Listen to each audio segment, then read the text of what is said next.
Bien, bienvenido a todos los que nos visitan hoy. Esta es una charla auspiciada por el proyecto Fontagro, Innovación e Intensificación para la Adaptación al Cambio Climático de la Ganadería Extensiva Familiar. Hoy tenemos la oportunidad de escuchar a nuestro compañero de INTA, de AER Zapala, Luciano Rivera, que nos va a hablar sobre iniciándose en la cría sustentable de gallinas ponedoras y pollos para carne. Este es una charla que va a quedar guardada, va a quedar grabada en la nube y después van a tener la oportunidad de entrar por el link de Fontagros o del INTA. La modalidad va a ser la siguiente: más o menos 40 a 50 minutos va a exponer Luciano y después vamos a tener entre 20 y 30 minutos de preguntas que Luciano le va a responder. Así que por el momento les voy a pedir que todos apaguen por favor sus micrófonos y escuchamos atentamente a Luciano. Luciano, bienvenido, todo tuyo.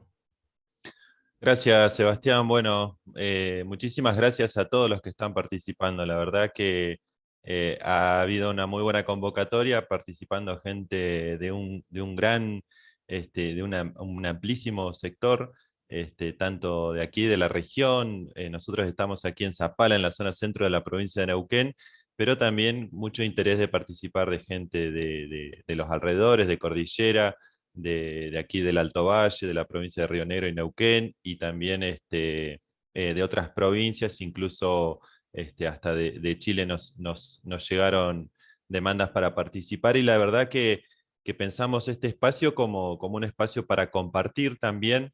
Me gustaría que si bien por ahí vamos a ir avanzando un poquito, porque tenemos para hablar de esto un montón, a veces los tiempos son bastante cortos.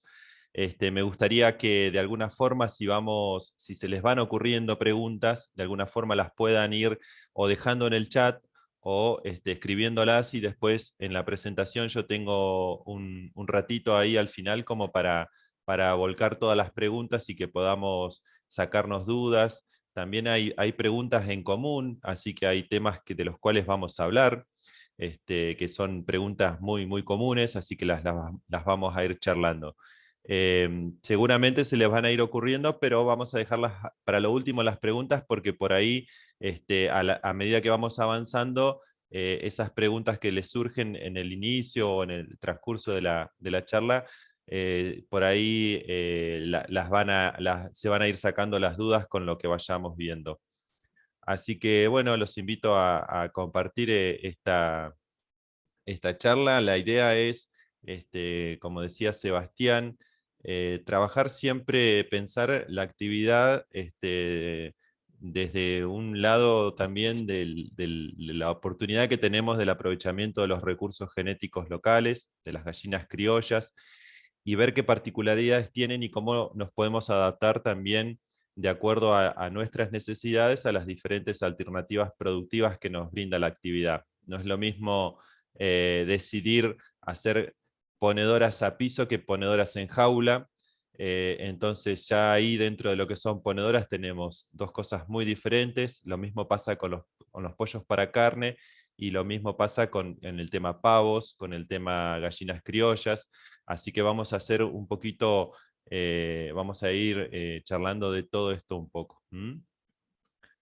Bueno, yo los invito a empezar a plantearse interrogantes cuando iniciamos la actividad o cuando queremos iniciarla, ¿no? Estaría bueno que podamos definir qué actividad avícola voy a realizar, qué actividad es la que quiero realizar, es decir, un mix de todo, o quiero hacer pollos para carne, o quiero hacer gallinas ponedoras de alta postura, o quiero hacer gallinas ponedoras a piso, o quiero hacer pavos, o quiero hacer otras aves de corral. Definir qué es lo que voy a hacer, porque, eh, eh, digamos, para pensar una actividad con el tema de avicultura, a veces nos encontramos con muchísimas oportunidades, pero también con algunas dificultades en cuestiones de manejo cuando trabajamos con dos especies diferentes. Por ejemplo, trabajar en la cría de pavos y de gallinas a veces no es bueno, no es compatible cuando lo pensamos a nivel de microemprendimientos o de alguna actividad con rentabilidad. Ya las actividades de granja, de traspatio de las familias, digamos, por ahí permiten esto de tener diferentes especies, ¿no? Otra de las interrogantes de los interrogantes que nos podemos hacer es ¿qué disponibilidad de insumo dispongo? Es decir, en el lugar donde vivo, ¿hay alguien que venda ponedoras? ¿Hay alguien que venda parrilleros? El alimento balanceado, cómo lo voy a solucionar? O voy a producir yo mismo el alimento balanceado? ¿Qué instalaciones tengo? También está bueno definir, digamos, instalaciones con respecto a galpones. Ahí abajo dice qué infraestructura dispongo, ya sea inmediato o para invertir. Es decir, si defino qué actividad quiero hacer y dispongo de un galpón, en base a eso y todos los datos que hoy vamos a ir viendo, cuestiones más finitas de cantidad de animales por metro cuadrado y todo eso, puedo definir qué actividad voy a hacer en determinado lugar, o también si tengo la capacidad para invertir en un galpón, bueno, cuáles son mis límites, ¿no? Si los tengo o no y hasta dónde puedo llegar.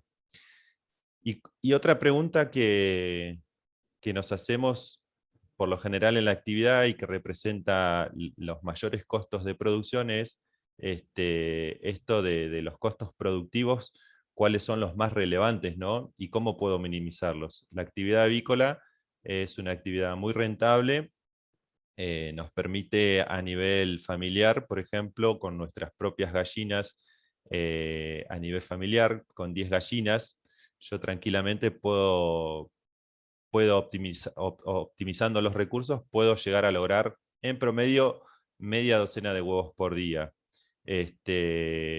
Con unas tandas de pollos, de 10 o 20 pollos cada un mes, puedo tener carne de aves casi para todo el mes, ¿no? Pero bueno, hacer esta actividad, digamos, requiere de inversión, tanto en genética, por ejemplo, si vamos a hacer ponedoras o pollos parrilleros, porque tengo que comprar esas razas, esos animales, y eso ya me representa un costo productivo, ¿no? Como también el alimento balanceado, que es el mayor costo que tiene la actividad. Entonces, ¿qué es lo que puedo yo hacer para lo que quiero hacer? Tratar de minimizar los costos, ¿no?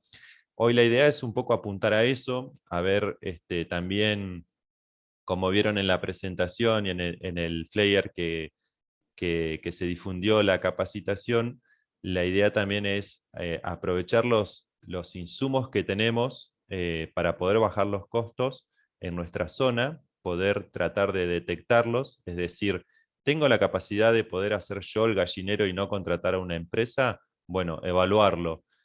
¿Tengo la posibilidad de, en vez de estar comprando ladrillones, hacer una recolección de piedra del entorno de donde vivo porque se utiliza para construcción y hacer un gallinero de primera calidad que es incluso a prueba del ataque de predadores, ¿no? Porque a veces uno de los errores más comunes es hacer un gallinero y creer que porque le pusimos unas maderas por abajo no va a pasar nada. Y a veces, bueno, sucede que los perros escarban por abajo, o cualquier tipo de animal puede venir y matarnos a las gallinas por a veces encima estar comprando materiales y no pensando más bien en qué es lo que puedo hacer para minimizar pérdidas y riesgos en la actividad productiva. Así que un poco vamos a enfocar en eso la actividad y obviamente en ser lo más eficientes posible en esta actividad nos dará grandes beneficios. Ustedes, como sabrán, la actividad avícola es, y como les dije recién, es muy rentable. Hay personas que se han hecho, han tenido la posibilidad de crecer muchísimo y ganar mucho dinero con esto, y hay personas que pueden producir gran parte de sus alimentos con la actividad avícola, y también es una cuestión muy interesante, ¿no? Porque no solamente lo puedo pensar como para decir va a ser mi fuente de trabajo, sino una manera en producir mis propios alimentos a un menor costo de lo que el mercado por ahí me lo ofrece.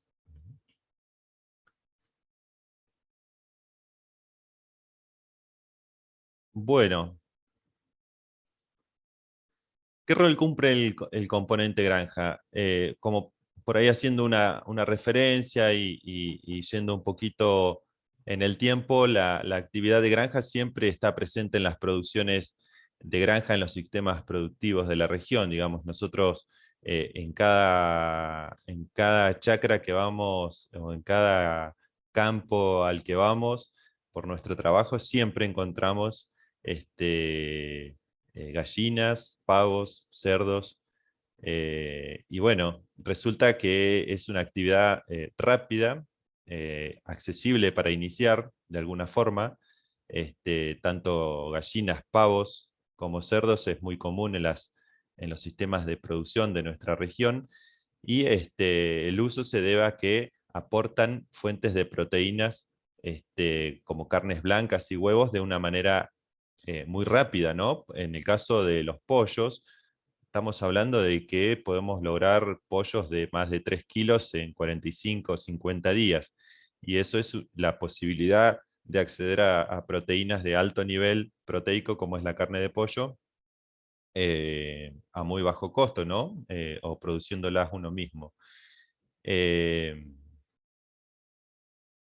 Así que bueno, quería comentarles un poco esto que tiene que ver con la realidad de los productores de nuestra zona, ¿no? En muchos sectores siempre se ve algunas gallinas sueltas que te dan pollitos, que te dan algún pollo para el consumo, o algunas gallinas criollas o ponedoras de las cuales se obtienen huevos.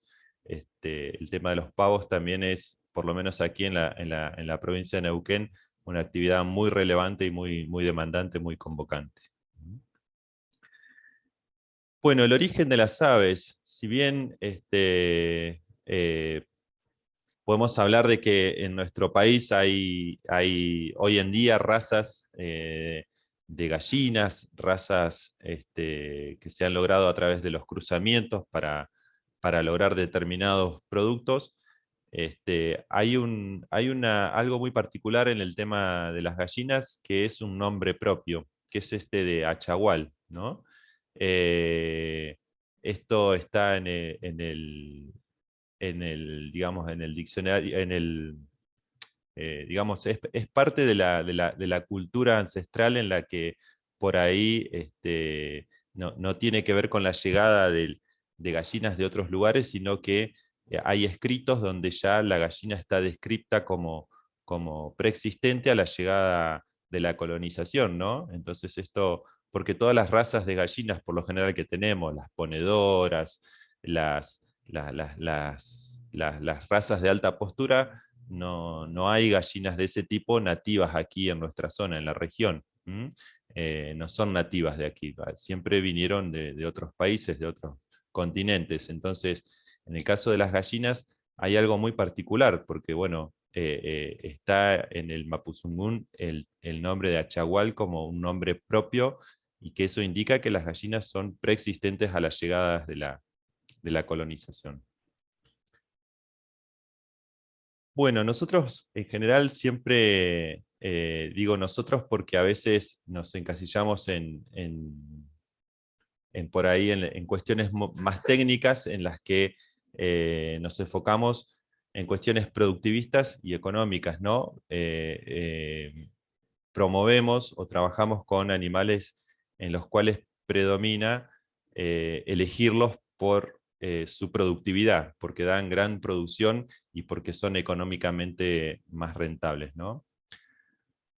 Yo voy a mostrar muchas fotos, les voy contando, me gusta, si bien me gusta hablar bastante, les voy a ir mostrando muchas fotos y está bueno que por ahí si surge algo particular, tómense el tiempito de habilitar el micrófono y me paran, no hay ningún problema. Me gustaría que también de lo que vamos viendo podamos, si bien por ahí las preguntas las dejamos para lo último, me gustaría que puedan participar también contando experiencias o lo que quieran contar, siéntanse con total libertad para hacerlo. Eh, bueno, tenemos esta concepción, ¿no? Que un animal tiene que ser productivista o una gallina tiene que producir lo más que se pueda y tiene que ser económicamente rentable, ¿no? En el caso de las gallinas de alta producción, se pueden llegar a lograr más de 300 huevos al año, ¿no? 330 huevos al año. Pero bueno, ustedes los ven ahí en imágenes, de qué manera. ¿Mm? Eh, una gallina criolla, criada a campo, con otro sistema totalmente diferente, produce muchos, muchos menos huevos. La mitad, menos de la mitad de lo que produce una ponedora de alta producción. Pero bueno, yo les preguntaría si alguien se anima a habilitar el micrófono, este, bajo qué condiciones, ¿no? Una y otra producen esta cantidad. ¿Qué opinan? La gran diferencia que hay entre ellas es yo pienso, ¿no? Que tiene que ver con el estrés a los que se expone a cada animal. Y ese estrés, como todo lo que se trata de un balance, ¿sí? Está bien, las gallinas que están en jaula ponen 330 huevos al año, pero son unos huevos así, son chiquitos. Mientras que las otras gallinas, nuestras gallinas, las que no están estresadas, las que salen y pastorean, y comen piedritas, que eso también les ayuda a su cuerpo. Acá tengo una pregunta, no sé si se larga la vida útil, pero sí sé que tienen unos huevos como estos, miren. Excelente, Y entonces, aparte tiene que ver con la filosofía de vida con que las vamos a llevar y con que nosotros mismos vivimos. Para mí, totalmente. esa es mi opinión. Totalmente de acuerdo, Leticia. No sé si alguien más quiere... Hola, buenas tardes. Sí. Bueno, las gallinas así ponedoras, los huevos esos son sin sabor, o sea, sin Nombre color. y... ¿Quién habla? Mariela, ¿no? Mariela. Sí, Mariela. Mariela. ¿De dónde, Claro, Mariela? yo porque, de acá del barrio sector Chacra, Cañadón Este. Bien, de Zapala. Sí, de Zapala. Buenísimo. Las gallinas de campo, por ejemplo, los huevos, como decía la señora, son mucho más grandes, tienen más concentración de sabor y supongo que también las propiedades deben ser mucho mejores. Yo viví en el campo, o sea, me crié, soy del campo, y son muy diferentes los huevos a los que yo compro ahora, a que los que en mi casa tenía mi abuelo, sigue teniendo mi papá, son muy diferentes, y además también el ver el encierro ese y que estén todas amontonadas, yo no me imagino tener gallinas de esa forma. Me encantaría tener gallinas, pero no de esa forma para que tengan tanta cantidad de huevos, ¿no? Claro. Bueno, es muy lindo escucharlos, ¿eh? La verdad que siempre es muy bueno escucharlos, así que si hay alguien más que quiere ir compartiendo sus experiencias, sus opiniones con estos sistemas, adelante. Si no, seguimos avanzando. Dejaron en el Hola, chat. Ah, disculpa, solo buenas quería tardes. comentar Sí, soy que Oscar Ardiles y yo tengo 30 gallinas ponedoras, que 10 deben tener 11 meses y otras 20 que me compré hace no mucho y deben tener ahora ya 4 meses. Y las mías yo las tengo en un gallinero, que lo construí yo con ayuda de mi familia. Y nada, ellas ponen las 10 que tengo, que están poniendo ahora, ponen 6 huevos todos los días y son la mayoría los vendo. Y así compro el alimento, eh, y también para consumo, ¿no? Pero para mí es que el cuidado que le das a la gallina, como que yo las saco todos los días, las mantengo bien cuidadas de los perros, de todo eso, y creo que una gallina que esté en una jaula, que solo sirve... Se nos cortó ahí la comunicación, me parece. Por bueno, lo menos Luciano, yo no lo estoy escuchando. aprovecho que han Sebastián, sí. dejado algunos aportes en el chat. Se ve que alguien no puede tener acceso al micrófono o puede ser que no se anima. Pero tenés desde Susana, que dice que tiene pocas gallinas, son las 4 y un gallo, y dice que no están poniendo. Después, Susana dice que cree que es porque le falta pasto.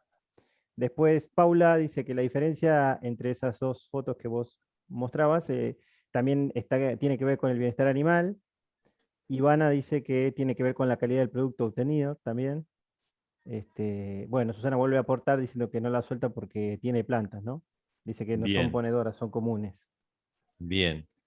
Bueno, vamos a charlar sobre eso porque Susana se va a sacar algunas dudas seguramente. Hay particularidades en las gallinas que algunos las conocen, tal vez las conocerán, otros no tanto, pero sí en esta época, por eso la charla anterior, yo no sé si todos los que están participando también se habían inscrito a la charla que íbamos a dar anterior, que se llamaba Avicultura de Invierno.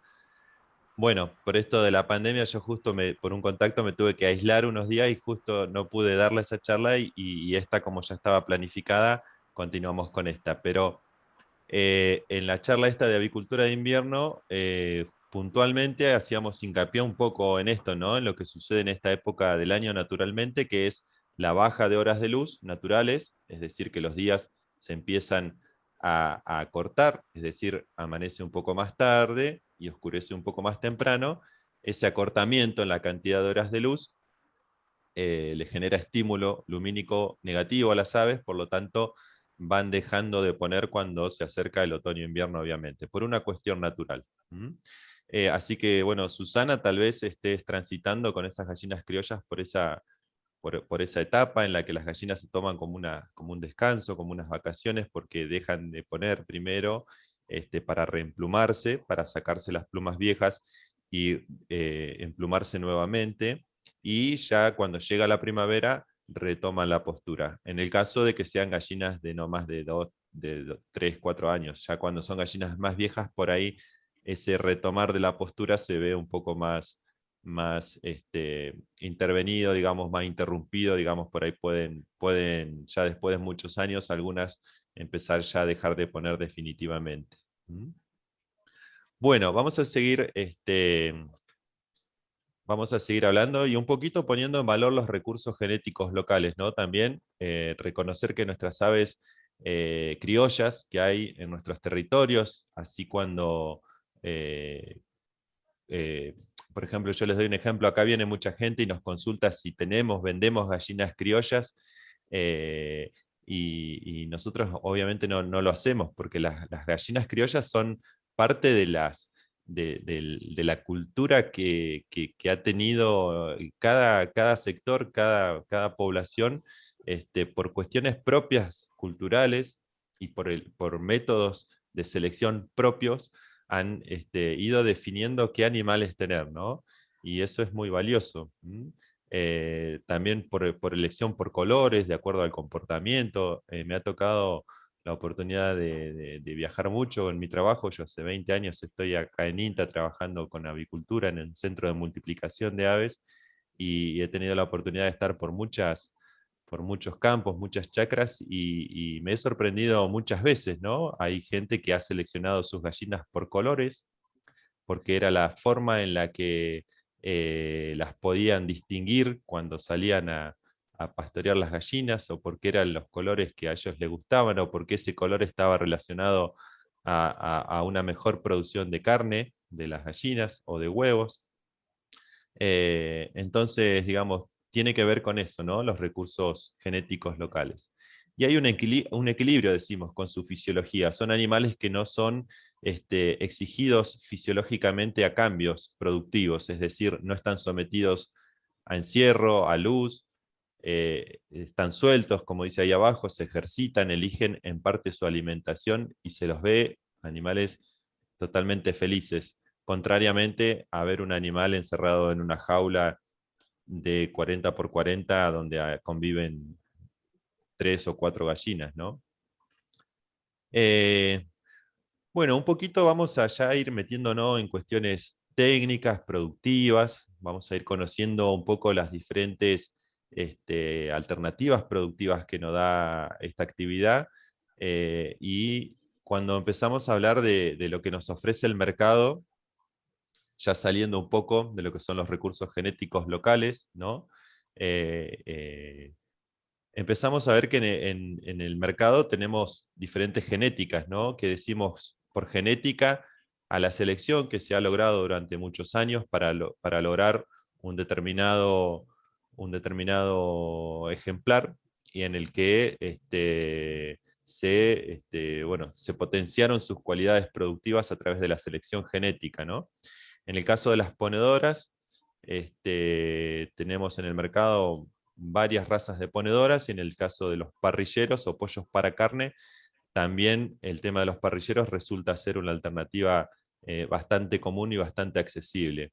El INTA trabaja con el pollo campero, es un pollo de carne, pero más bien de crecimiento más lento que el parrillero, pero es una genética que en el mercado por lo general no está disponible. Uno no, digamos, si va a una forrajera, es más probable que por lo menos aquí, ¿no? En la zona, en la provincia, en la región, pero creo que se comparte con todos los sectores. Uno, si va a una forrajería, no encuentra, si quiere hacer pollos para carne, no encuentra por lo general el campero, sino más bien el parrillero.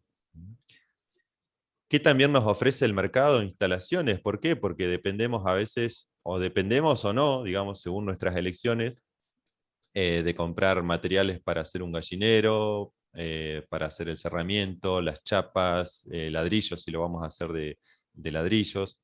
En el caso de implementos, bueno, ¿a qué llamamos a implementos? A todo lo que tiene que ver que va dentro del gallinero, es decir, comederos, bebederos, perchas, nidales, todos estos implementos que están adentro del gallinero. En el mercado encontramos para todos los gustos. Los alimentos balanceados, obviamente, en el mercado hoy, digamos, son los alimentos que nos permiten por ahí, en el caso de actividades en el que buscamos eficiencia productiva, son los alimentos que tenemos al alcance, que son balanceados comerciales, y de esto por ahí nos vamos a ir metiendo después un poquito en este tema, porque es para charlar para rato. El tema del balanceado, bueno, es una cuestión que mucha gente cree que un alimento balanceado está hecho con químicos o que no es natural. Y bueno, sobre esto podemos charlar y discutir un montón, ¿no? Los balanceados, justamente nosotros decimos que son balanceados pensando en una balanza. Decimos que están balanceados de acuerdo a los requerimientos nutricionales de las aves. Es decir, para nosotros tener un equilibrio, tenemos que estudiar primero cuáles son los requerimientos nutricionales en determinada categoría o en determinada edad, porque no es lo mismo un alimento balanceado para un pollo parrillero que para una gallina ponedora, que para un pavo, no es lo mismo, por eso tienen diferentes nombres y para diferentes categorías, para el inicio, para la recría o para cuando están en etapa productiva o terminación en el caso del pollo parrillero. Se estudia cuáles son las demandas nutricionales que tienen y los aportes que hacen la mezcla de granos y que conforman básicamente a un alimento balanceado, ¿no? Mezcla de granos de maíz, de soja, de sorgo, bueno, de diferentes granos, porque las aves son granívoras, entonces consumen granos, pero molidos, como se hace el alimento balanceado. Entonces se mezclan esos cereales de acuerdo a las necesidades nutricionales que tiene el pollo en esa categoría. Y se balancean para que se cumpla un equilibrio, es decir, que el alimento balanceado le aporte las proteínas, vitaminas, minerales, la energía necesaria que el pollo tiene. Si nosotros a ese alimento balanceado le metemos otras cosas, le metemos más maíz, por ejemplo, hacemos que ese balanceo se nos vaya para un lado. Entonces estamos desbalanceando la dieta. Eso es algo que yo siempre trato de explicarlo así, porque bueno, es muy común, ¿no? A veces decimos, el alimento balanceado está muy caro, le metemos un poco de maíz para rebajarlo, pero bueno, estamos desbalanceando la dieta. Entonces, ese alimento en el que estábamos ofreciéndole a un pollo parrillero, por ejemplo, o a una gallina ponedora que tiene un 15% de demanda de proteínas, al meterle maíz no le estamos metiendo proteínas y estamos diluyendo ese 15% de proteínas que necesitaba esa gallina, ¿no? Entonces, en vez de darle la ración diaria con ese 15% de proteínas que necesitaba la gallina, le estamos dando con un 10, con un 12. ¿Y qué nos sucede? Después las gallinas pasa que empiezan a picarse entre ellas, empiezan a picotearse, se estresan. ¿Por qué? Porque el alimento se ha desbalanceado. Ya nos vamos a meter igual un poquito más en ese tema, que es muy lindo charlarlo y poder entenderlo así, como para decir uno a veces cómo me manejo con los alimentos, ¿no? Y bueno, todo lo que son los medicamentos también en el mercado, dependemos un poco de ellos, ¿no? Bueno, nos vamos a meter un poquito con lo que son las ponedoras. Vamos a hablar de gallinas ponedoras. Yo, como les decía, de estos temas hay muchísimo para hablar, y obviamente espero que alcancemos a tratar hoy, tratar de hablar lo más que se pueda, pero no me quiero detener en detalles por ahí que digamos que no nos permitan avanzar demasiado con los conceptos más generales. En el caso de ponedoras existen muchas razas, tanto para piso como para jaula. Ustedes sabrán que hay gallinas, se llaman de líneas livianas, que son más bien las que van en jaulas.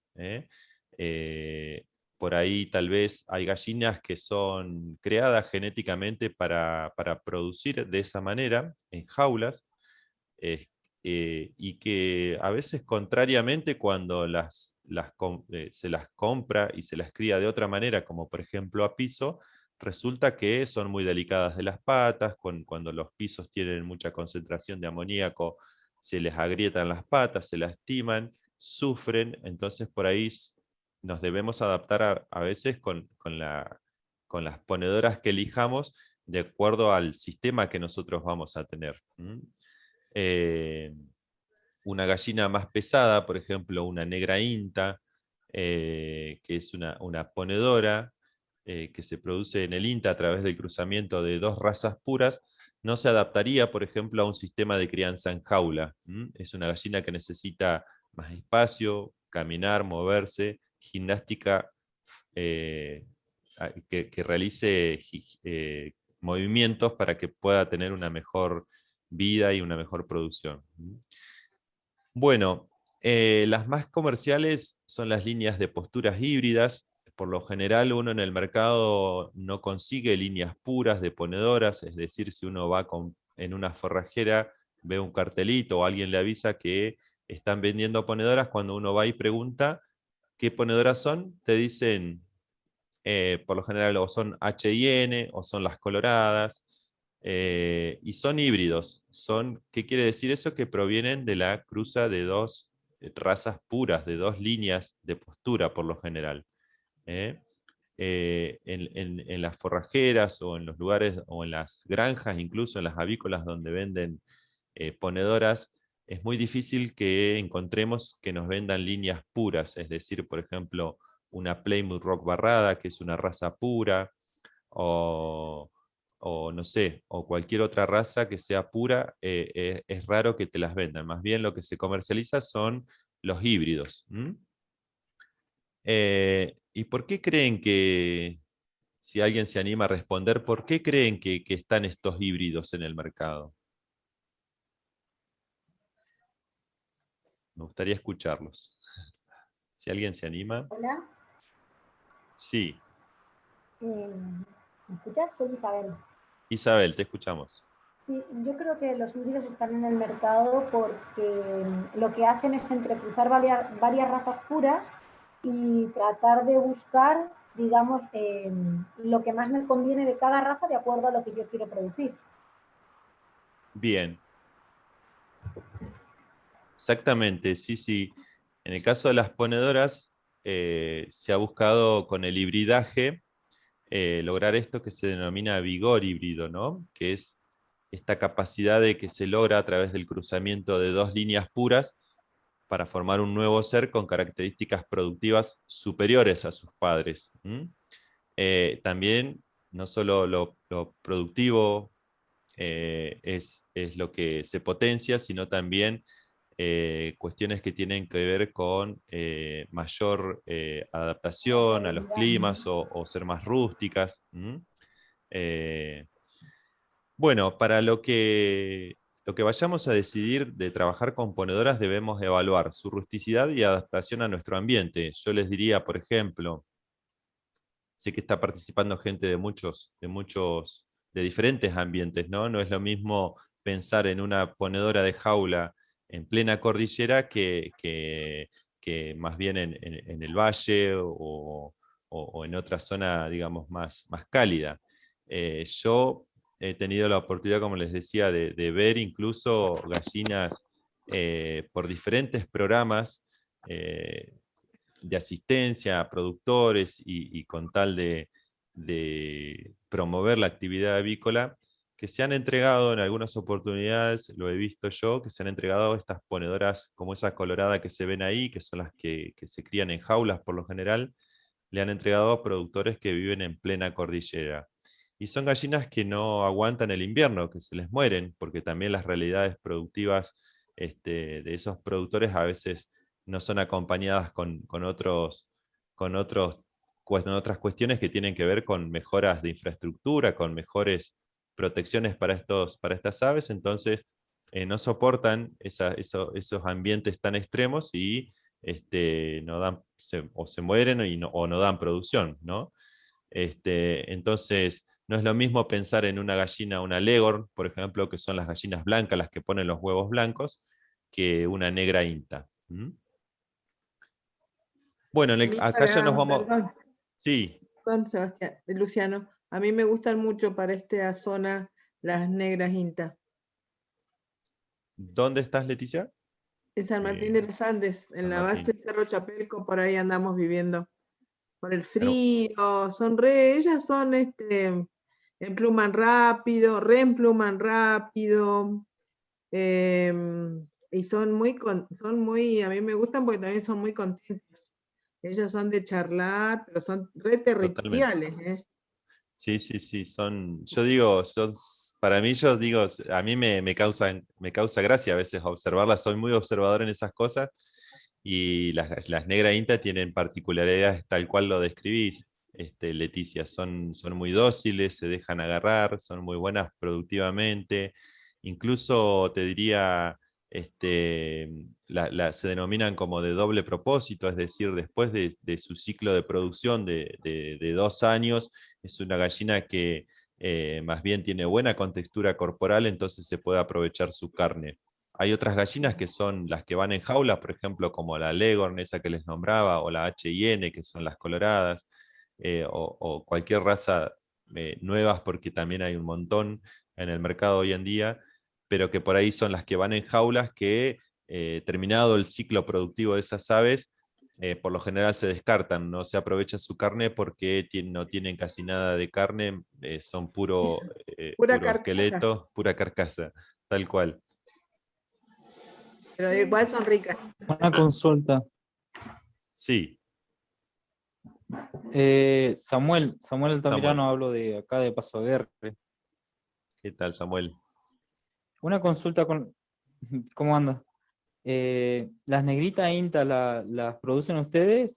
O sea, para conseguirlas, yo he mirado mucho y he buscado acá en internet. Para trabajarla sería el proyecto Gallinas Felices, que le llamamos nosotros, que es la gallina a gallinero, pero en el día suelta. O sea, sería Bien, come y después se largan. bien. Quería saber si eso. Bien, bueno, nosotros desde esta capacitación no estamos promocionando ninguna venta de aves, ni disponemos a la venta de aquí de gallinas ponedoras. Desde INTA desde aquí no se comercializan. Sí, está el programa Pro Huerta, que es un programa del Ministerio de Desarrollo Social de la Nación, a través del cual bueno, el centro de multiplicación de aquí de Zapala se provee de planteles reproductores de INTA Pergamino. Nosotros lo que hacemos es criar esos planteles reproductores y bueno, incubamos esos huevos para sacar las ponedoras. Pero bueno, ahora este año estamos en una etapa en la que hace poquito llegaron los planteles nuevos, así que hasta que no empiecen a poner, digamos, más hacia fin de año, no vamos a tener producción de pollitos como para pensar desde el programa Pro Huerta, convocar a los promotores y a los técnicos que están distribuidos en todo el territorio para que nos acerquen la demanda y bueno, a través de ellos poder llegar con esas pollitas que por ahí, obviamente la demanda es altísima, no llegamos a cubrir nunca toda la demanda que hay, porque les puedo asegurar que uno dice, regala un pollito y se vienen 1000 personas corriendo a buscarlo. Es algo que a la gente le llama mucho la atención, entonces bueno, todo el mundo quiere hacer, pero bueno, en eso estamos. Seguramente allí en Paso Aguerre estamos trabajando y agradezco a Samuel que estés participando, porque hoy vamos a ver algunas fotos de productores, incluso de ahí de Paso Aguerre. Sí. Bueno, tenemos allí en esa zona que depende de la agencia de Picún Leufu, ahí a través seguramente con Fernando Garavito, Samuel, si en algún momento por ahí lo encontrás, tendrías que acercarle esta demanda de tu necesidad y por ahí él cuando le toquen el cronograma de entregas, puede resolver de que puedas acceder a las pollitas a través del programa ProHuerta. Pero por ahí lo que sí te adelanto, que es que desde el ProHuerta por ahí se apoya con esta genética a familias más bien para lo que es el autoconsumo, ya que es un programa del Ministerio de Desarrollo Social de la Nación. Entonces por ahí si vos querés hacer 100, 200 gallinas, no se puede entregar esa cantidad a un solo productor. Pero bueno, es una genética Ah, ok.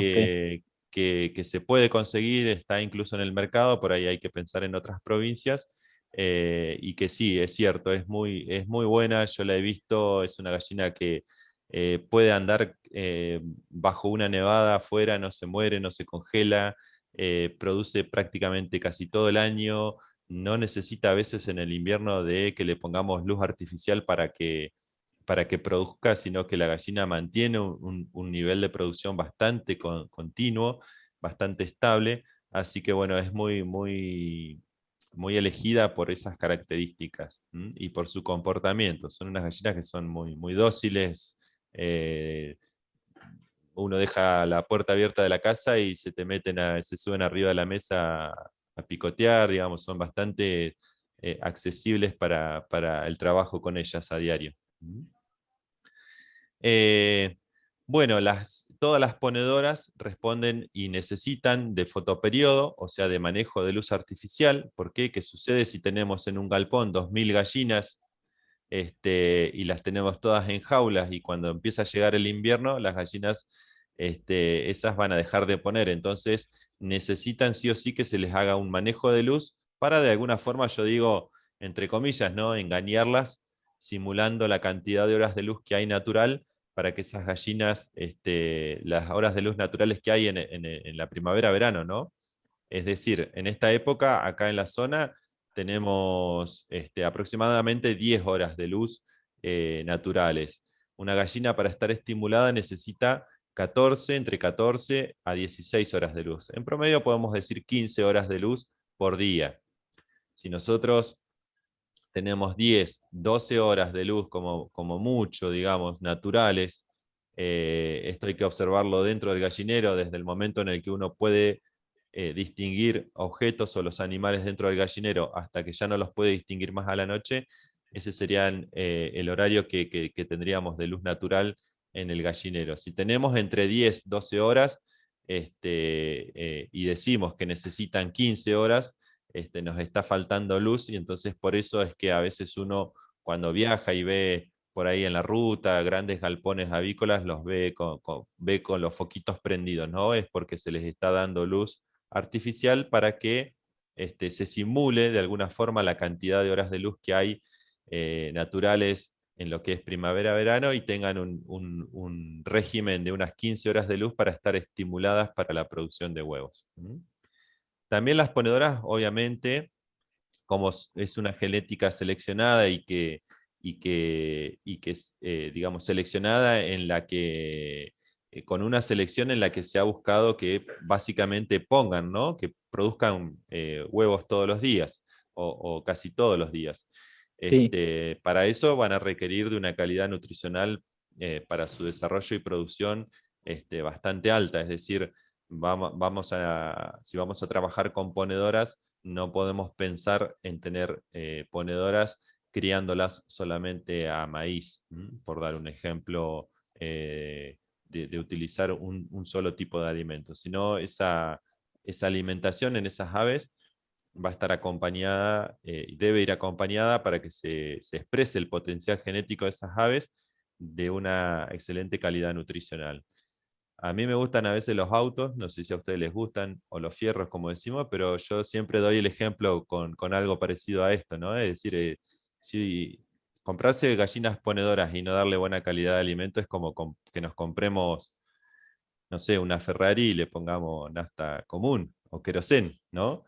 Y capaz que anda a los golpes, pero anda, pero bueno, en algún momento no nos va a dar para lo que fue creado, ¿no? Así que bueno, eso es importante tenerlo en cuenta. Esto está bueno que lo Una puedan... consulta antes de que Sí. siga.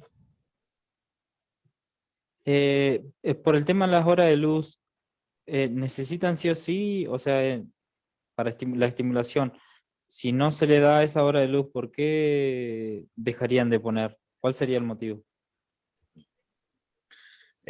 Bueno, las gallinas responden a lo que se llama el fotoperíodo. Yo creo que lo tengo acá en algún gráfico, si no lo podemos ver.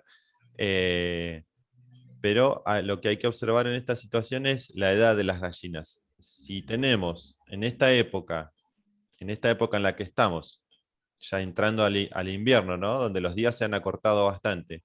Si tenemos gallinas ponedoras que, por ejemplo, cumplieron los 5 meses o los 6 meses en marzo, es decir, arrancaron a poner, pero en esta época es como que van dejando de poner, porque se están acortando los días.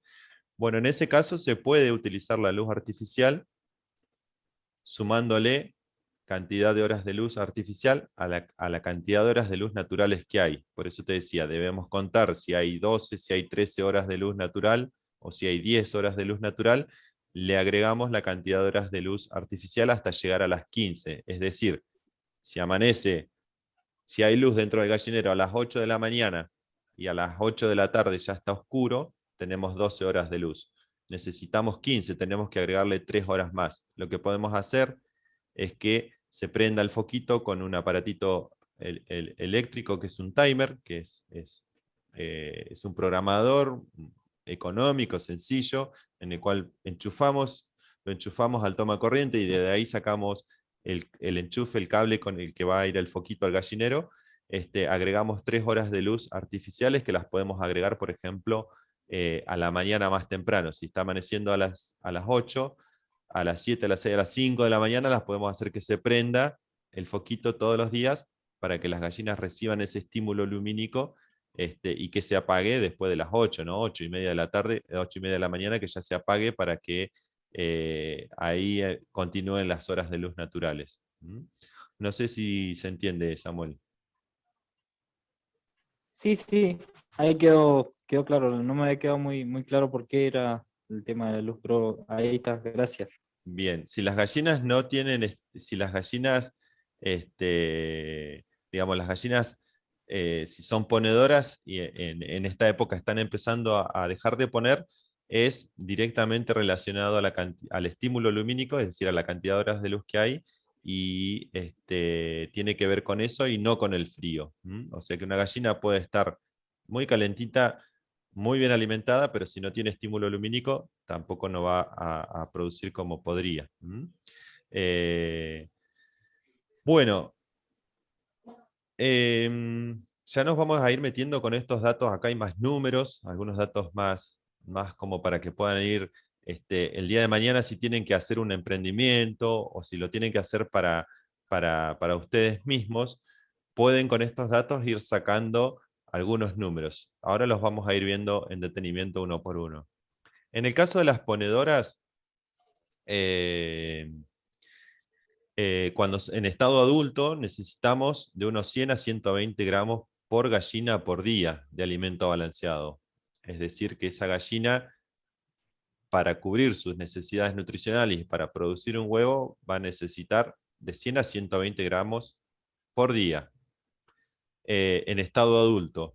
Pero ¿cómo calculamos? Porque por lo general las ponedoras o nos la venden bebés, es decir, recién nacidas, o nos las venden ya recriadas. ¿Qué quiere decir recriadas? Que las crió el productor, el granjero las crió y las vende con 4 meses o 5 meses previo al inicio de la postura de esas gallinas. Si son bebés, si las pollitas son bebés y nosotros recién arrancamos la actividad y compramos las pollitas y nacieron hace pocos días, vamos a necesitar aproximadamente unos 8 kilos de alimento balanceado durante los 5 meses por pollita para que empiecen a poner, hasta que se crían, son adultas y se inicia a poner. Esto es un muy buen dato porque por ahí tenemos que estimar qué cantidad de alimento necesitamos para 100 gallinas ponedoras, si vamos a hacer un proyecto, si vamos a emprender esta actividad y queremos sacar algún costo de cuánto nos va a salir, así sea por financiamiento propio, ¿no? Porque nosotros mismos lo vamos a hacer. Bueno, está bueno tener estos datos para decir después, para saber en la que nos metemos, ¿no? Porque a veces decir, no, arranco con 200 ponedoras, pero no calculé que comían 6 kilos cada una y lo que representaba en plata eso, entonces después resulta ser un salvavidas de plomo. Entonces está bueno tener estos datos para poder ver hasta dónde llegamos, ¿no? En cuanto a infraestructura, en cuanto a costos, y sobre todo tengan en cuenta esto de los costos del alimento balanceado, porque es lo que representa mayormente la actividad, el costo de la alimentación. Bueno, ponedoras podemos llegar a poner en un gallinero entre 6 a 8 por metro cuadrado. Yo les diría 7 en promedio, 7 gallinas por metro cuadrado. O sea que si uno tiene un gallinero de 4 por 2, ¿cuántas gallinas puede poner? 45, 46, 48. Muy bien.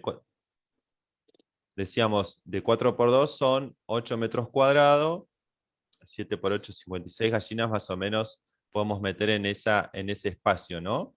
Esto está bueno porque nos permite dimensionar de acuerdo a si ya tenemos infraestructura, hasta cuántas gallinas vamos a poder criar ahí adentro, porque a veces tenemos unas infraestructuras muy lindas y se subutilizan teniendo menos gallinas de las que pueden estar, y ahí nos estamos yendo de lo que hablábamos al principio del inicio de la jornada, de la eficiencia productiva, ¿no? Aprovechar esos espacios. Y también nos permite dimensionar de que si vamos a construir un galpón, bueno, que si queremos criar, por ejemplo, 100 gallinas ponedoras, sabiendo que entran 7 por metro cuadrado, ¿cuántos metros cuadrados vamos a necesitar para esas 100 gallinas? Para no hacer un galpón ni muy grande ni muy chico y que después nos quedemos cortos. Bueno, otra estimación y otro dato numérico que por ahí ayuda a dimensionar un poco y a estimar la producción, los costos, es esto de la producción. Ahí dice, estimación de un 75 a un 80% de producción en promedio. ¿Qué quiere decir esto? Que si yo tengo 100 gallinas, voy a sacar en promedio entre 75 y 80 huevos por día, ¿no? Pero eso va a ser en promedio durante todo el ciclo productivo. No es que se va a mantener durante 2 o 3 años de manera constante, sino que consideramos que un ciclo productivo de una gallina ponedora anda entre los 10 a 12 meses. Es decir, que si nosotros iniciamos la actividad con gallinas ponedoras bebés, las tenemos durante 5 meses y medio, casi 6 meses, 22 semanas se necesitan para que la gallina esté del todo desarrollada, tenemos que estimular que desde que inician la postura van a estar alrededor de 10 meses produciendo, ¿no? Y el promedio que se estima es ese, un 75 a un 80% de producción. No es que de 100 gallinas vamos a sacar 100 huevos por día durante los 365 días del año. ¿Se comprende? ¿Se entiende?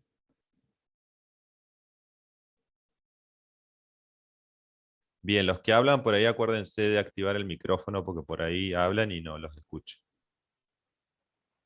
Sí, se comprendió. Muy bien. Bueno, y otra es también considerar el replume y la renovación de lotes, es decir, cuando trabajamos con ponedoras, si no tenemos en cuenta estas características naturales, a veces los números se nos pueden ir para otros lados, ¿no? Entonces, el replume es algo que naturalmente lo van a hacer. Si yo, por ejemplo, inicio este año, ahora en los próximos meses, la cría de unas pollitas ponedoras, seguramente llegando el otoño, invierno del año que viene, esas gallinas, por más que estén con luz, por más que estén con el mejor alimento, van a empezar a dejar de poner para cambiar las plumas. Entonces, si nosotros no consideramos eso, vamos a pensar que vamos a tener producción continua y eso no es así. Entonces, siempre tenerlo en cuenta que eso sucede y es algo natural y debemos, digamos, dejarlo que suceda, ¿eh? Hay técnicas para trabajar sobre el replume, después por ahí lo podemos llegar a ampliar. Y también la renovación de lotes. A veces uno compra ponedoras y dice, no, arranqué con ponedoras, pero hay que tener en cuenta que los primeros 2 años son los mejores productivos de esas gallinas y seguramente después de ese tiempo necesitaremos reponer o renovar el plantel de esas gallinas y empezar con otra tanda nueva de pollitas bebés para empezar a recriarlas. Entonces tenemos que pensar, antes de que se termine ese segundo ciclo o tercer ciclo de esas ponedoras, por lo menos 6 meses antes ya haber adquirido las pollitas bebé nuevas, si vamos a trabajar con bebés, para que cuando ya descartemos el plantel actual, las nuevas ya estén arrancando a poner inmediatamente. Que no nos queden grandes baches, porque si nosotros terminamos un lote hoy de 200 ponedoras que decimos ya están dejando de poner, no las voy a tener más, las descarto, no las uso más, las vendo, las consumo, lo que sea, digamos, y tengo que comprar pollitas, y ahí me doy cuenta que voy a continuar con la actividad y compro pollitas nuevas, tengo que esperar 6 meses más de vuelta hasta que esas nuevas empiecen a poner y tengo un bache grandísimo, ¿no? Bueno, estas son algunas fotos, seguramente la gente de Paso a Guerra allí los van a conocer, al amigo ahí. Yo ahora les quería mostrar algunas cuestiones que tienen que ver con manejo, con implementos, con cómo también desde lo casero podemos ahorrarnos, ¿no? Porque si bien yo les decía hoy qué es lo que nos ofrece el mercado, con respecto a implementos encontramos todos los modelos de comederos, todos los modelos de bebederos que se les ocurran con todos los colores que quieran, pero eso genera una inversión y no es nada barato, y encima también el transporte, porque son insumos que por ahí vienen de lejos, de otras provincias, y ya nos llegan al pequeño productor con un costo altísimo. Entonces, acá me gustaba mostrarles por ahí cómo este productor con algunos insumos pudo hacer eficiente lo más posible la actividad, y ya nos vamos a ir deteniendo en algunos. Acá ven, que ven este bidón acá, que ven de agua. Él lo dio vuelta, ahora se los voy a mostrar en alguna foto, y hizo un sistema de un bebedero, casi les diría automático, pero no está recibiendo continuamente de la red agua, así que, pero tiene una buena cantidad de litros para albergar, así que es un bebedero que dura bastante, les diría un par de días adentro de un lote de 50 o 100 pollos parrilleros. Y también hizo algo ahí atrás que se ve, que es un comedero también bastante casero, pero con bastante lógica, por eso me gustaba mostrárselos. Ahora vamos a seguir avanzando. Y aparte, a mí me gusta ese comedero, si tienes fotos, perdón que interrumpa, Sí, porque también tiene que ver con que no cae alimento al piso. exactamente. Vamos a hablar sobre eso, sobre los implementos, porque yo hago mucho Sí, hincapié en eso es esto. importante. Como les decía hoy, el tema de la eficacia productiva y ser lo más eficiente, a veces depende de que seamos lo más eficientes posibles con nuestros implementos. Entonces, si no tenemos comederos adecuados, las gallinas por ahí son de escarbar, son de picotear y salpicar, y se puede llegar a perder parte del alimento, caerse al suelo y desperdiciarse. Un segundo. Si alguien quiere comentar algo. Yo, Luciano, te quería hacer una consulta. Ahí cuando hablaban del alimento y veía los comederos, ¿conviene que sea peletizado el alimento o viste que ven un alimento más como en polvo. Yo trabajo acá con una cooperativa de productores que hace el alimento balanceado y lo hacen más tipo un polvo, ¿no? Una mezcla sin peletizar. La Ajá. gallina, según ellos, lo consume igual. No sé si conviene peletizado o en polvo es lo mismo para el animal, sino que más tiene que ver con el almacenamiento del alimento que con el Claro, consumo. exactamente. Sí, tiene que ver por un lado con el almacenamiento y el transporte.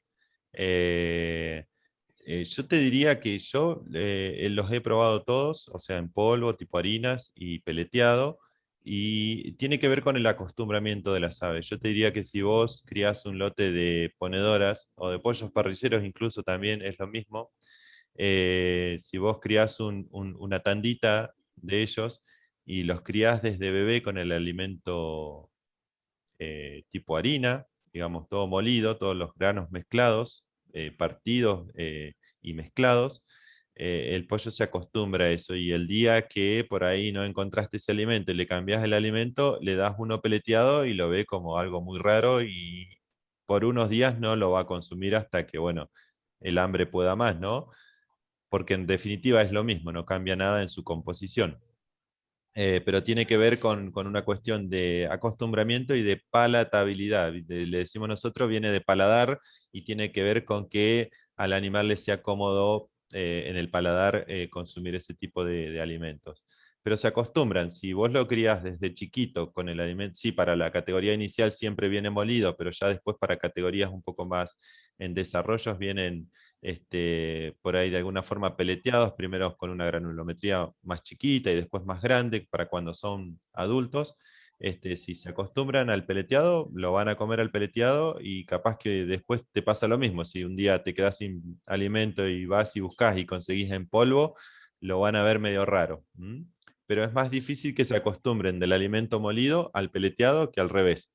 Pero bueno, sucede, no cambian nada, yo te diría que es una cuestión de acostumbramiento, y lo importante es que, bueno, siempre su calidad y su composición sea la adecuada a la categoría del animal, ¿no? Bueno, acá les quería mostrar, bueno, cómo inicio la granja, ¿no? Cómo empiezo, y acá justamente lo que quería hacer hincapié era, no en el lugar, por más que sea un lugar hermoso que es Aluminé,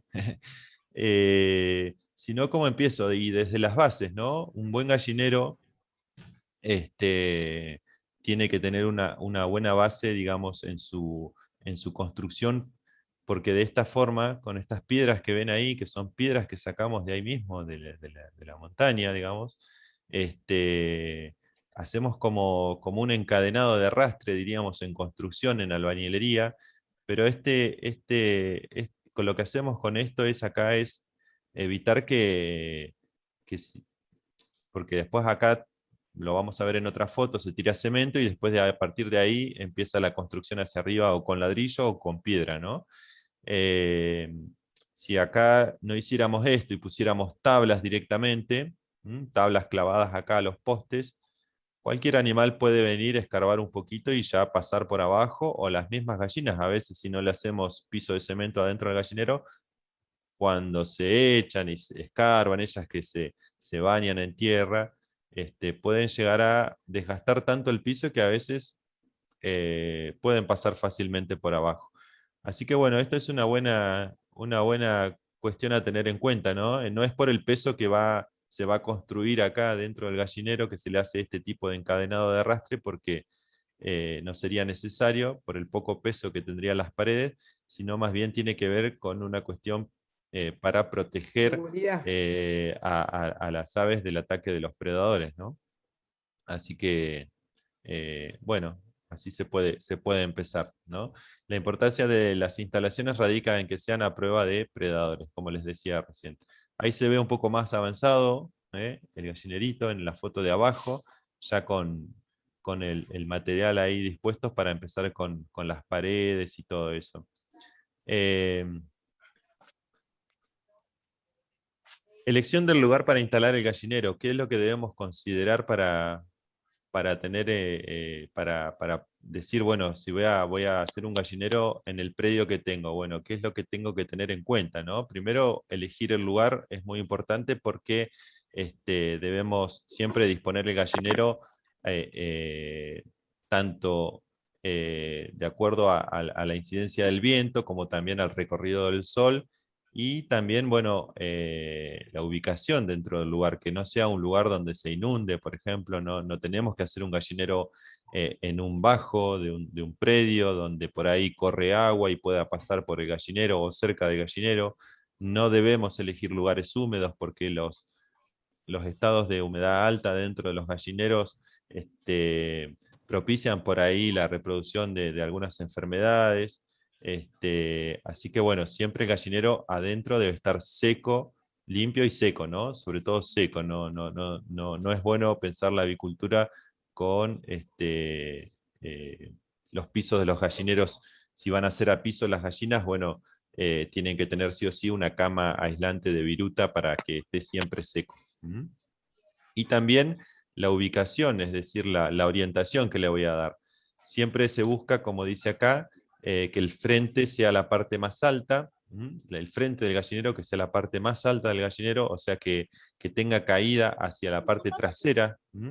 Esto permite una mejor ventilación en verano y una mejor entrada de luz en invierno.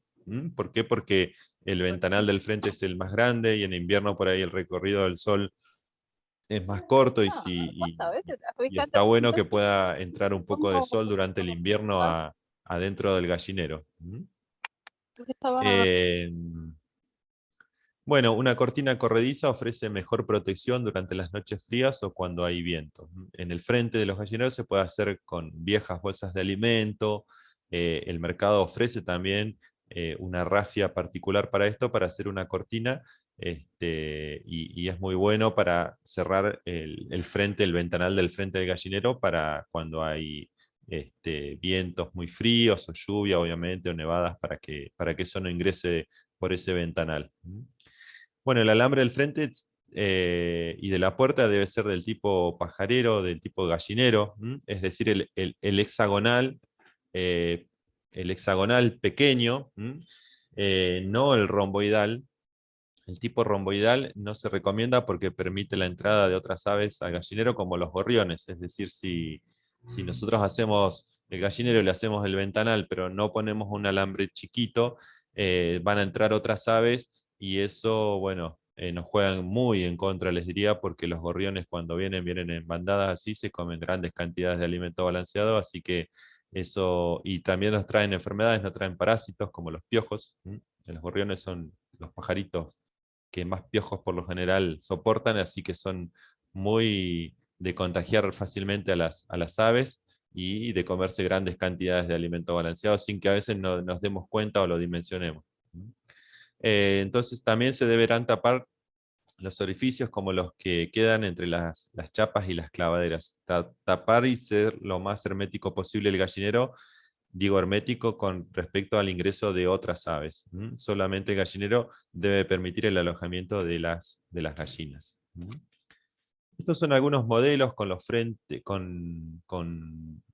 gallineros que permiten soltar a las aves, como este método que decía Samuel ahí, de semi-cautiverio que le decimos, que están durante gran parte del día adentro del gallinero y se las larga para que pastoreen, ejerciten con un pastoreo controlado, es decir, las soltamos, pero las controlamos, no es que las dejamos sueltas cuando quieran que salgan a la mañana y cuando quiera que entren a la noche.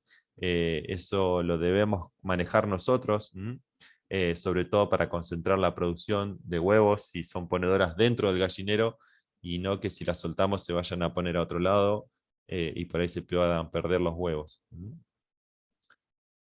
Bueno, ahí vemos otro sistema de semilibertad, como decimos, con un cerramiento perimetral, pero bien anclado al piso. Fíjense cómo tiene ahí, con cemento se hizo, que se puede hacer con piedra también, porque si el alambrado de este tejido que se ve ahí alrededor, lo dejamos suelto, a veces tiende a estar sobre la línea del perfil del piso, y las gallinas pueden, después se deteriora, se desgasta el suelo y pasan por abajo. También pueden entrar predadores. Así que bueno, eso está está bueno tenerlo en cuenta. Por regla general decimos que para pastoreo las aves necesitan, una gallina necesita 1 metro cuadrado. Diferente a lo que es adentro, ¿no? Que decíamos de 6 a 8 por metro cuadrado. Estos son algunos gallineros de aquí, estos de acá en Zapala, gallinero de Erna. Este es de Don Vizcarra, aquí en Zapala, en la zona centro de la provincia, también un gallinerito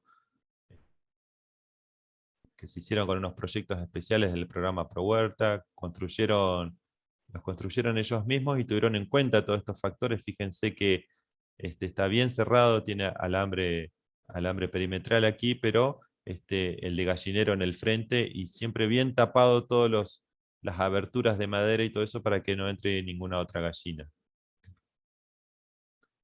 Otros modelitos también, madera, aprovechando las maderas y los materiales de cada lugar también. Esto es en otra zona, más tropical. Bueno, nidales también, cómo se pueden hacer de forma casera, ¿no? Artesanal. En esto lo importante es tener en cuenta que si vamos a tener gallinas ponedoras necesitamos los nidales y necesitamos nidales a razón de 1 cada 5 gallinas o 5 gallinas para un nidal.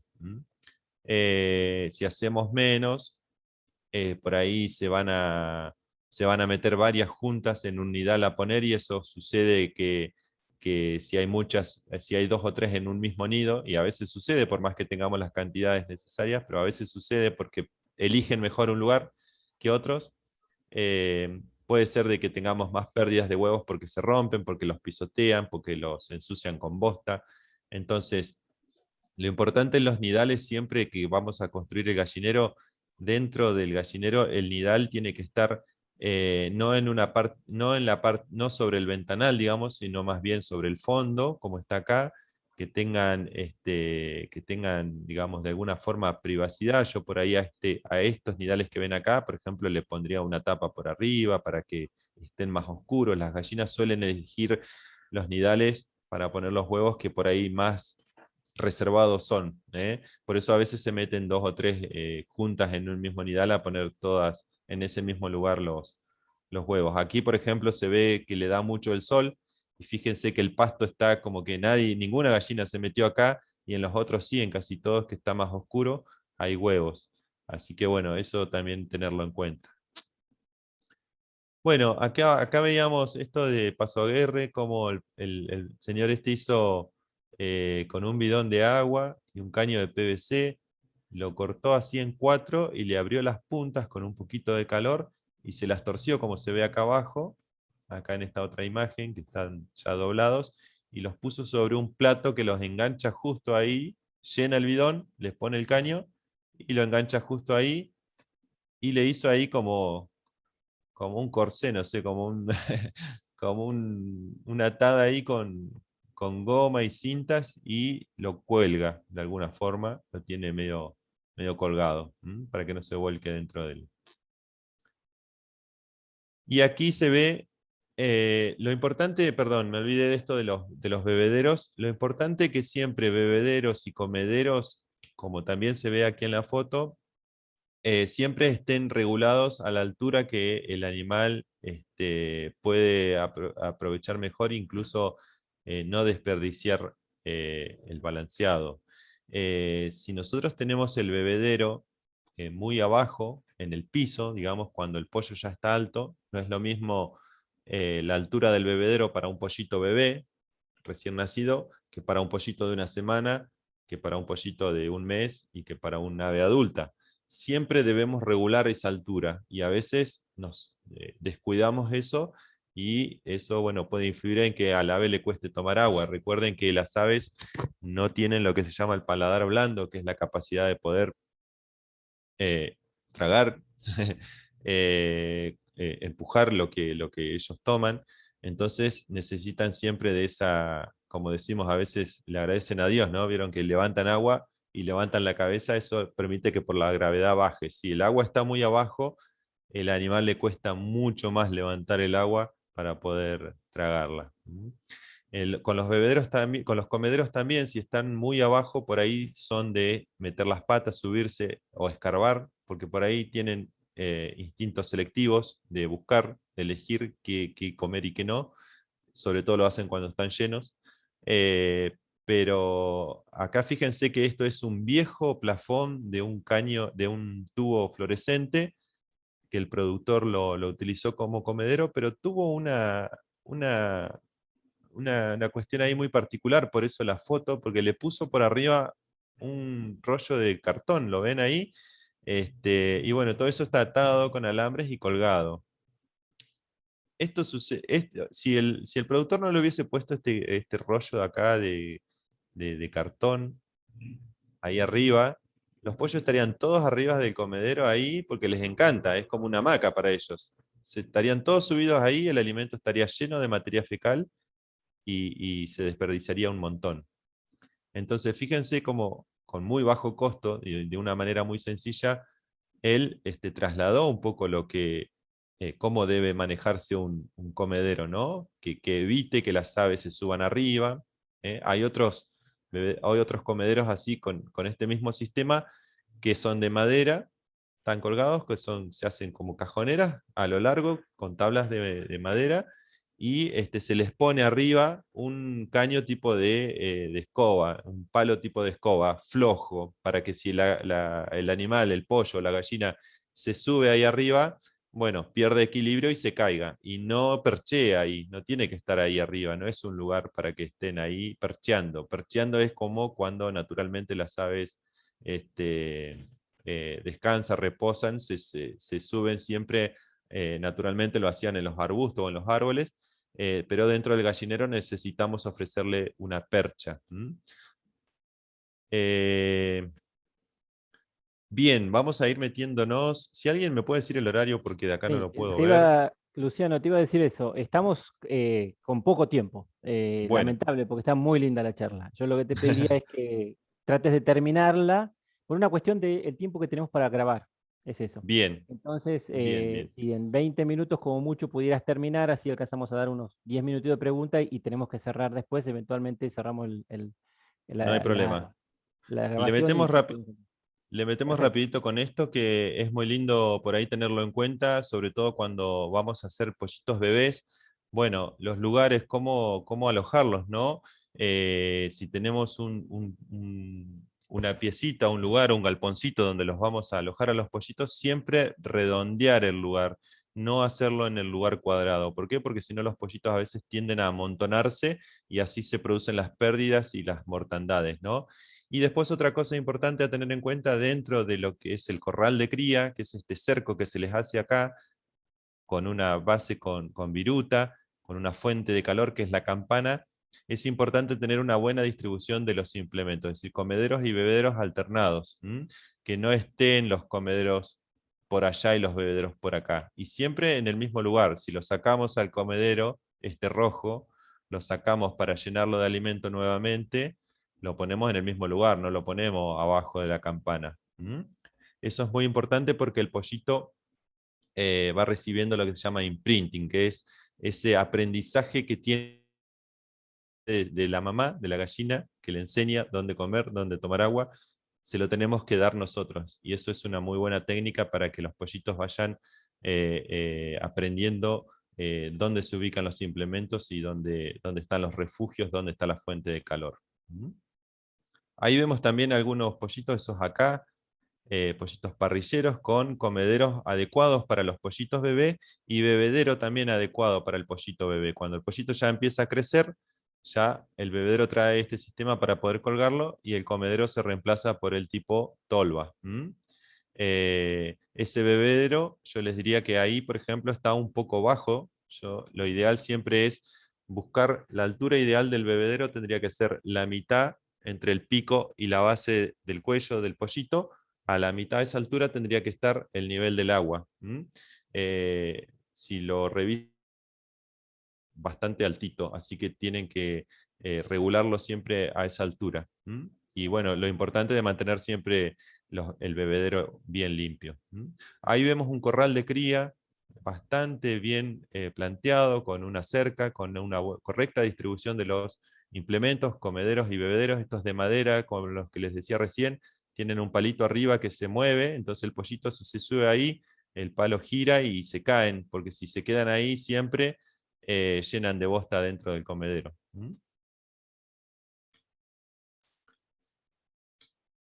Bueno, una cosa muy importante siempre es la observación, ser observador del comportamiento de los pollitos. Si los pollitos se amontonan mucho, como está en este gráfico acá, a la fuente de calor, que es el círculo más chiquito del medio, si se amontonan demasiado ahí es porque el calor es insuficiente. Por el contrario, si se alejan y están muy lejos y están con el piquito abierto y jadeando con la lengua afuera, es porque está muy alta la calefacción o la fuente de calor. Entonces, siempre tenemos que usar los sentidos, mirar, observar cómo se comportan, escucharlos, porque también el piar nos dice mucho. Si pían fuerte es porque algo está pasando, o se volcó un bebedero, o están pasando frío, o no sé, o bueno, lo que suceda, o hay un aire un ingreso de aire frío de algún lado y les genera frío. Bueno, después el tema sanidad también, muy importante, ¿no? Si bien aquí del lado derecho de la imagen que ven el comedero, el bebedero y ven los pollitos vivos, ahí alguien, bueno, entró y encontró unos pollitos muertos y dijo, bueno, estos van para afuera. Eso es lo que no se debe hacer, ¿no? Pollito muerto que muere enseguida lo retiramos. ¿Por qué? Porque si no acá esto es propenso a que es un foco infeccioso, ¿no? La enfermedad se desarrolla con más potencia y después nos ataca a los pollitos vivos y podemos correr riesgos sanitarios. Otro sistema de crianza así, con los pollitos, con una fuente de calor, que es el foco rojo, infrarrojo este que da acá, y la distribución de los comederos y bebederos, ya fíjense que están con altura adecuada al tamaño, a la categoría de los pollitos, que ya no son bebés, ya tienen plumas reales, ya tienen 10, 15 días esos pollitos parrilleros seguro. Bueno, un poquito quería dejar planteado esto del alimento balanceado, que lo habíamos hablado hoy, simplemente tener en cuenta la importancia de esto, de que no mezclar los alimentos balanceados y que existe la posibilidad de que podamos nosotros fabricar nuestros propios alimentos. Eso, si les interesa, ahí tenemos cartilla y tenemos información de qué verdeos uno puede sembrar y qué semillas utilizar y qué verdeos, cuándo son los tiempos, las épocas de siembra, todo eso, para un sistema de crianza así como planteaba hoy Samuel, creo, más de semi-cautiverio o estando sueltas en semi-libertad. Así que, bueno, el alimento balanceado, como ven ahí, está formado a base de varios alimentos simples, ¿no? Como el maíz, como la soja, como el sorgo, por ejemplo, y como los núcleos vitamínicos, que son los que aportan las vitaminas, minerales y todo lo necesario para la conformación de la cáscara del huevo, por ejemplo. Si nosotros a las aves le damos un tipo solo de alimento, es decir, un alimento simple, como por ejemplo solamente maíz, vamos a estar dando solamente energía, que es lo que aporta el maíz, pero estamos descuidando el aporte de proteínas, que es lo necesario para la formación del huevo, estamos descuidando el aporte de otros nutrientes que por ahí en la mezcla y en la conformación del alimento balanceado son cubiertos con estas mezclas de granos y de los núcleos vitamínicos. Bueno, yo creo que estamos medio llegando, tengo más para contarles, pero quería cerrar acá. Si quieren, vamos viendo algunas preguntas, ¿qué les parece? Bien, Luciano, sí, hay algunas preguntas y sería interesante porque si se estira un poco, así alcanzamos a contestar todo lo que tenés. De todas maneras, Luciano, yo quería aclarar que tu charla no la pudiste dar hace 2 semanas, ¿no? Pues nos consultan aquí, y esa la vamos a reprogramar, probablemente exactamente. ahora, y vamos a darle difusión. No creo que dejemos pasar mucho más de un mes, así que va a haber una segunda charla de Luciano, que debería haber sido la primera, y probablemente ahí podamos, y si es necesario, vamos a programar otra, porque veo que hay mucho interés y está más que interesante. Bueno, vamos con algunas preguntas que venían de antes, del principio, ¿no? Bien. Después, algunas contestaste ya. Sí. Susana dice que, bueno, que tiene algunas gallinas que no las suelto porque tiene plantas, yo creo que ya lo habíamos comentado. Pero dice que no conoce los nombres de las especies de las gallinas, ¿no? Bueno, algunos nombres diste, Luciano. Sí, Después hay alguien que tenemos un compañero de Chile, Magno Rodríguez, que dice bueno, que no hay que confundir razas con líneas. No sé si querés aclarar algo más y hacemos el combo de esta misma pregunta. buenísimo. Si está por ahí también lo podemos invitar a que nos amplíe Amplíe un la poco más pregunta él este si tema. quiere, sí. Pero sí, exactamente, un poco por ahí no es lo mismo una raza, es decir, por ejemplo, yo les doy un ejemplo de una raza que comúnmente utilizamos acá, que es la Plymouth Rock barrada, que es la gallina bataraza, la deben conocer, es la que es de plumas barreadas, es decir, negras y blancas, ¿no? Es muy conocida la gallina bataraza, pero dentro de esa raza hay líneas que han sido seleccionadas más bien para carne o para doble propósito o para huevo. A eso denominamos líneas, o sea, dentro de una raza pura podemos tener una línea más bien que apunte a la producción, a un tipo de producción, y otra línea que ha sido seleccionada dentro de esa raza que apunte a otro tipo de producción, como por ejemplo en el caso de las batarazas. Hay algunas batarazas más bien de doble propósito, que son batarazas, uno las ve, pero son más rellenas corporalmente, digamos, tienen más peso de adultos, mayor peso de adulto que otras líneas más de producción. Después está la línea de producción dentro de las batarazas, la línea de huevos, que son iguales todos, pero son un poco más compactas, en esas gallinas se las ha seleccionado para que prevalezca por sobre todo la productividad, en este caso de los huevos, que pongan más cantidad de huevos que las otras. Bien. Ivana tenía una pregunta, algo lo comentaste sobre el tema de la luz. Decía que en el caso que se le ponga luz artificial arrancan a poner y si es conveniente. Perdón, Sebastián, no te escuché bien. Bueno, ¿ahí me escuchás? Ahora sí.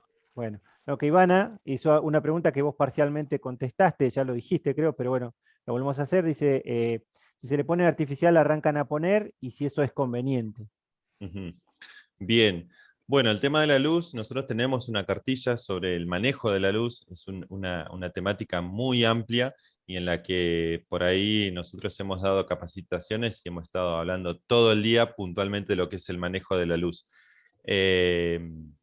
La técnica de la incorporación de la luz artificial es como lo dije recién, es una técnica y no es obligatoria, digamos, por ahí podemos tener ponedoras y no hacer uso de esta técnica, lo que sí que obviamente por ahí no vamos a lograr los índices productivos para los cuales esas gallinas están desarrolladas, tal vez. Vamos a tener un poquito menos de producción. Y después lo cierto es que hay razas, hay algunas gallinas que necesitan a veces o no responden tanto a lo que es el fotoperiodo. Por ejemplo, las negra INTA, esta ponedora negra que se produce en el INTA, que es de la cruza de la Plymouth Rock barrada con el Rhode Island White, que es el gallo colorado. Esa gallina prácticamente no necesita de un aporte extra o tan intenso de luz como por ahí otras gallinas de alta productividad necesitan. Le diría 10-12 horas de luz en el otoño e invierno producen igual. Por ahí si uno quiere iniciar la actividad y o está en la actividad y quiere capacitarse más sobre esto, sobre el tema del manejo de la luz, no dejen de consultar a algún técnico o buscar algún material bibliográfico, y obviamente disponemos del correo, nos pueden consultar, no hay ningún problema, cuando gusten nos pueden escribir y le podemos ampliar la información. Pero bueno, es muy interesante para aquel que lo quiera hacer, que la respete, que lo pueda hacer el plan de iluminación como se debe hacer, ¿no? De acuerdo a la edad de las gallinas, a la categoría en la que están, al momento de producción en el que están, a la época del año. Es un manejo que llamamos manejo de la iluminación. Es una actividad que si la hacemos, tenemos que estar, les diría, casi todas las semanas ahí viendo cómo va la luz natural y cómo va la luz artificial para que no se nos vayan de los parámetros que debemos manejar. Así que es una técnica muy interesante para hacerla con resultados obviamente más que probados, más que comprobados en beneficio, pero bueno, requiere de conocerla bien y poder utilizarla bien, ¿no? Estar siempre ahí encima de eso. Perfecto, Luciano. Tenemos otra pregunta de nuestro compañero Iván Centelles. Dice, ¿cuánto dura el alimento guardado? Bueno, en el caso del alimento balanceado, nosotros eso es algo muy...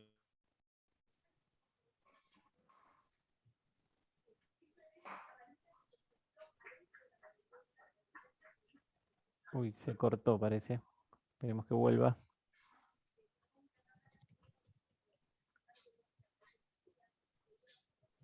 Luciano, ¿escuchás?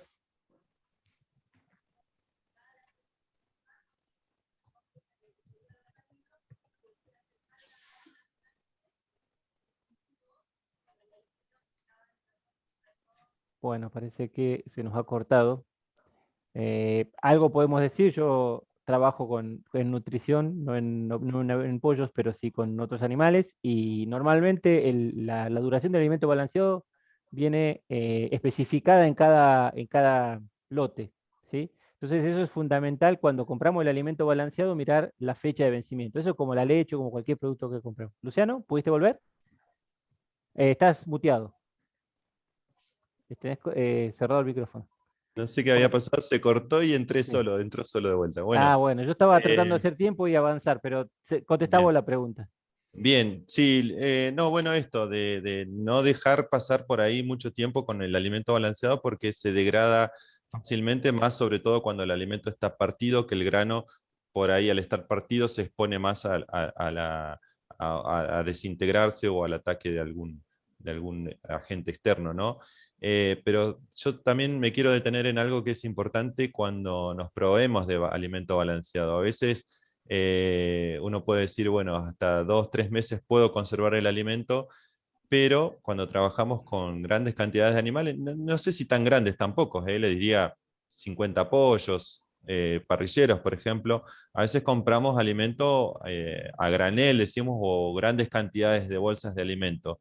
Entonces los acopiamos y eso también es importante a tener en cuenta cómo acopiamos el alimento, porque podemos decir que el alimento dura entre 1 y 3 meses, pero si ustedes compran un alimento y lo compran la bolsa y la tiran dentro del gallinero en un lugar donde hay humedad y no le ponen nada abajo, bueno, no va a durar ni una semana que ese alimento va a empezar a fermentar porque chupa humedad del suelo y fermenta enseguida y se produce un hongo dentro del alimento y eso es muy grave y puede producir mortandad altísima en las aves. Entonces a veces también es cómo lo conservamos, ¿no? Siempre dentro del gallinero cuando compremos alimento disponer de alguna tarima o disponer de pallet en el piso para poder tirar las bolsas ahí.